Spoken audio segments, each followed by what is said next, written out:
possessed. He's amazing. Happy I got him. Jordan Cameron, I picked him up like week 2 or 3. He's been playing amazing. MJD, I traded for him. And right when I traded for him was when they played the Broncos, I believe, and he had that game where he got like 16 points or something like that. So he's been doing good since I picked him up. Got McFadden. McFadden is been playing good. He got hurt, but he seems to be okay to go now. So we'll see. We'll see how he does. Tony G. I'm thinking about putting Cameron on the bench. I'd go like this probably. Switch Cameron and Tony G, and then put Cameron on the bench. Got Peyton Manning. He's just, what can you say about Peyton? I drafted him as my second pick, and Yahoo called me stupid, and a bunch of people did, but hey, he's performed admirably. I took Brady with my first pick, and he's doing, I don't really put it on him, it's more of his receivers, but he's having a rough year. On my bench, I got Josh Gordon.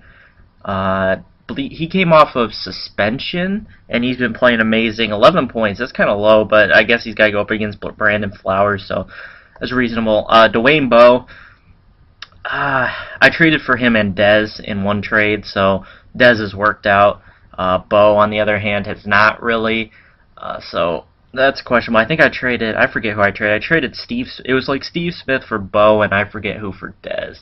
But Bowe really hasn't worked out. I'm thinking about dropping him, swapping him for Terrence Williams, the Cowboys wide receiver.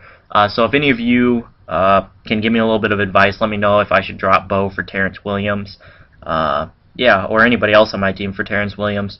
But it'd probably just be Boykin, Gordon, or Bowe. But there's Brady.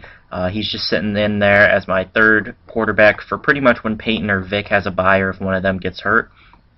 Then I got Arian Foster, who is on a bye, also playing amazing. Really don't have complaints about my team. It's pretty darn good. Here's the other reason why Boykin is starting is because Roddy White is out. I traded for Roddy White. I traded for MJD. I traded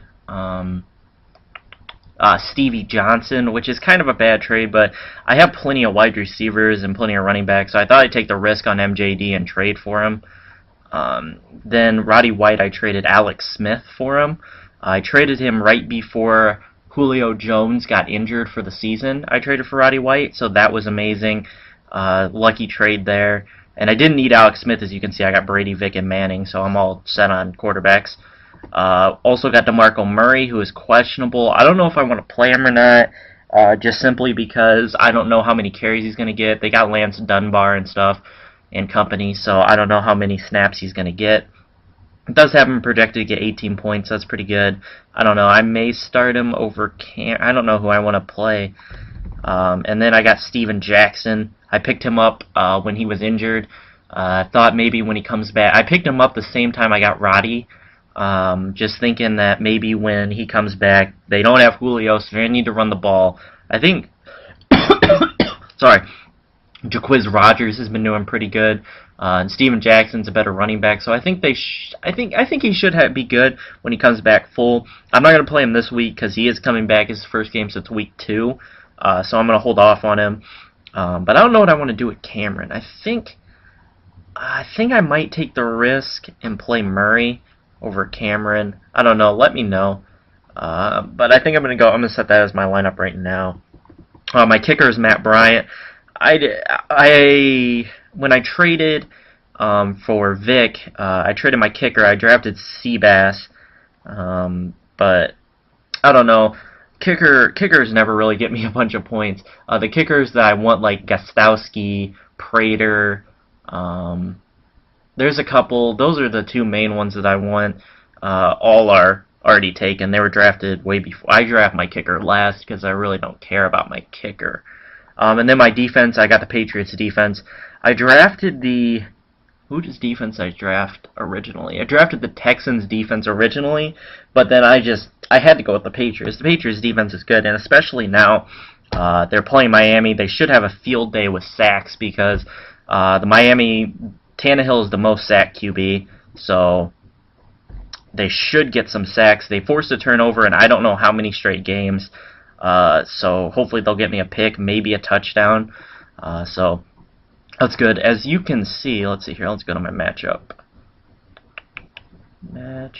Okay, so you can see playing against my friend Thomas. He already had the Carolina defense play. They got him 9 points. But I'm supposed to project it to get 204 points, which is just insane. I have hit 200 a lot. I've gotten like 230 is my highest, I think. We'll go back. I'll go back and look at all my weeks. We'll go back to week 1. So week 1, I started out. I got 203 points. Let's see here. Can I go like this? Well, 203 points. Started Brady over Vic. That Manning 50-point game really helped me out. This is PPR League, if you didn't know. Vic had 30. So if I would have played him over Brady, I could have gotten 211. I had EJ Manuel way back there. Darren McFadden. I could have played him over Dez, but not really going to ever do that. We'll go week 2. Here, I put up 224 and I lost.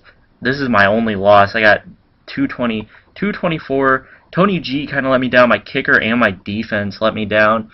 AJ Green. I traded AJ Green, Sebastian Janikowski, and LaShawn McCoy for Vic. I forget who I traded. Vic, Phil Dawson. Was it DeMarco Murray? I don't know. It was a decently weird trade. I don't remember who it was. Let's see here. Let's see. I only put up 184. That was a low-scoring week. That was the last time I played Thomas. Let's see here. Jamal Charles went off. Tony G. Foster got injured, I think, that week. Murray went off. My kicker got me 1 point. That was a weird week. That was a bad week. So 224 is my best, I think. 215 there. 218 there. I've been on a 200 roll. I barely escaped this game. As you can see, let's see here. She didn't have a tight end because if you look on her bench, Owen Daniels was hurt, Gronk was hurt, and so her 2 tight ends got hurt. Owen Daniels did he get hurt in that game?